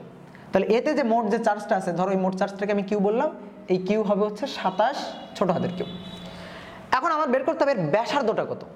তুমি দেখো তো দেখি এর ব্যাসার্ধটা কত। আমি এই যে ছোট ফোঁটাগুলোকে একত্রিত করছি, বলো তো আয়তনের কোনো চেঞ্জ হয়েছে? তাহলে ছোট ফোঁটাগুলো যোগ করে বড় ফোঁটা পাইছি, তাহলে ছোট ফোঁটাগুলোর আয়তনের যোগফল এটা ইকুয়াল টু বড় ফোঁটার আয়তন। তাহলে এইভাবে আমরা লিখতে পারি, ছোট ফোঁটার আয়তন সমষ্টি, এটা যোগ করলে আমরা পাবো হচ্ছে বড় ফোঁটার আয়তন। বড় ফোঁটার আয়তন, বড় ফোঁটার আয়তন হচ্ছে 4/3 পাই বড় হাতের r কিউব। আর দেখো ছোট ফোঁটার, একটা ছোট ফোঁটার আয়তন হচ্ছে 4/3 পাই ছোট হাতের r কিউব। এরকম কয়টা? 27টা। তাহলে 27 দিয়ে গুণ করে দিচ্ছি। তাহলে 4/3 পাই কাটাকাটি যাচ্ছে। আমার দরকার এই r এর মান। তাহলে এই r হবে হচ্ছে √3 ইন্টু হচ্ছে r কিউবের √3 হলে এখানে জাস্ট r থাকতেছে। তো 27কে যদি আমি √3 করি তাহলে কত থাকে? 3। তাহলে r ইকুয়াল টু এটা হচ্ছে 3r। তাহলে ব্যাসার্ধ কত গুণ হবে বলো তো? 3 গুণ হবে। বোঝা গেছে ব্যাপারটা? এইবার আমরা বের করব এই যে বড় ফোঁটা, এই বড় ফোঁটার ধারকত্ব এবং বিভব। ধরি বড় ফোঁটার ধারকত্ব হচ্ছে C2 এবং বিভব হচ্ছে V2। তাহলে বড় ফোঁটার ধারকত্ব এটা হবে হচ্ছে C2, এটা ইকুয়াল টু 4πε0 বড় হাতের r। 4πε0 বড় হাতের r ইকুয়াল টু হচ্ছে 3r। তাহলে 3r বসাই দিলাম, 3কে সামনে নিয়ে আসলাম, 4πε0r। এইবার দেখো তো এই যে 4πε0r এটা মানে এই যে ছোট ফোঁটার ধারকত্ব C1 না? তাহলে এটাকে আমরা লিখতে পারি এটা হচ্ছে 3C1। তাহলে ছোট ফোঁটার ধারকত্বের কত গুণ হচ্ছে? 3 গুণ। তাহলে আমি যদি বলি বড় ফোঁটার ধারকত্ব কিভাবে পরিবর্তিত হবে? ছোট ফোঁটার ধারকত্বের 3 গুণ হবে। এটাই আমাদের বের করতে বলছে। তাহলে এটা আমরা বের করলাম। এবার বিভব কত গুণ হবে? তাহলে এবার আমরা বড় ফোঁটার বিভবটা বের করি। বড় ফোঁটার বিভব, এই বিভবটা হচ্ছে V2। এই V2 ইকুয়াল টু হবে দেখো Q/C2। কিউ হচ্ছে এর মোট চার্জ আর এর ধারকত্ব হচ্ছে C2। তাহলে Q/C2। কিউ এর মান হচ্ছে 27 ছোট হাতের Q divided by C2। C2 এর মান কিন্তু আমরা এখান থেকে পাইছি 3C1। তাহলে এবার কাটাকাটি করি, উপরে 27 আছে, নিচে হচ্ছে 3, তাহলে কত হচ্ছে 9। তাহলে 9Q/C1। এইবার তাকাও দেখো Q/C1 এটা মানে হচ্ছে V1 অর্থাৎ ছোট ফোঁটার বিভব। তাহলে এটাকে আমরা বলতে পারি এটা হচ্ছে 9V1। এই V1টা কি ছিল? ছোট ফোঁটার বিভব। তাহলে এখন আমি যদি বলি বড় ফোঁটার বিভব কত গুণ হবে? ছোট ফোঁটার বিভবের কত গুণ হবে? 9 গুণ। এটাই আমাদের বের করতে বসে যে ধারকত্ব আর বিভব কিভাবে পরিবর্তিত হবে বড় ফোঁটার। তো ছোট ফোঁটার ধারকত্বের 3 গুণ হবে হচ্ছে বড় ফোঁটার ধারকত্ব, আর ছোট ফোঁটার বিভবের 9 গুণ হবে হচ্ছে বড় ফোঁটার বিভব। এইটাই আমাদের বের করতে বসে, এটা আমরা বের করলাম। এখন এই টাইপের একটা ম্যাথ আমি তোমাদের একটু হোমওয়ার্ক দিয়ে দিই। হোমওয়ার্কটা তোমরা একটু লিখে নাও, আমি এখান থেকে লিখে দিচ্ছি হোমওয়ার্কটা। এটা আমাদের বলতেছে 3 সেন্টিমিটার ব্যাসার্ধের 125টি পরিবাহী গোলক একত্রিত করে একটি বড় গোলকে পরিণত করা হলো।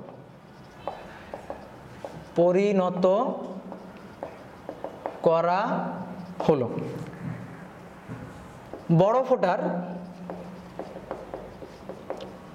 ধারকত্বের মান নির্ণয় করো। ধারকত্ব নির্ণয় করো, যেখানে আমাদের বলে দিয়েছে, ডাটা দেওয়া আছে যে প্রতিটি ছোট ফোঁটার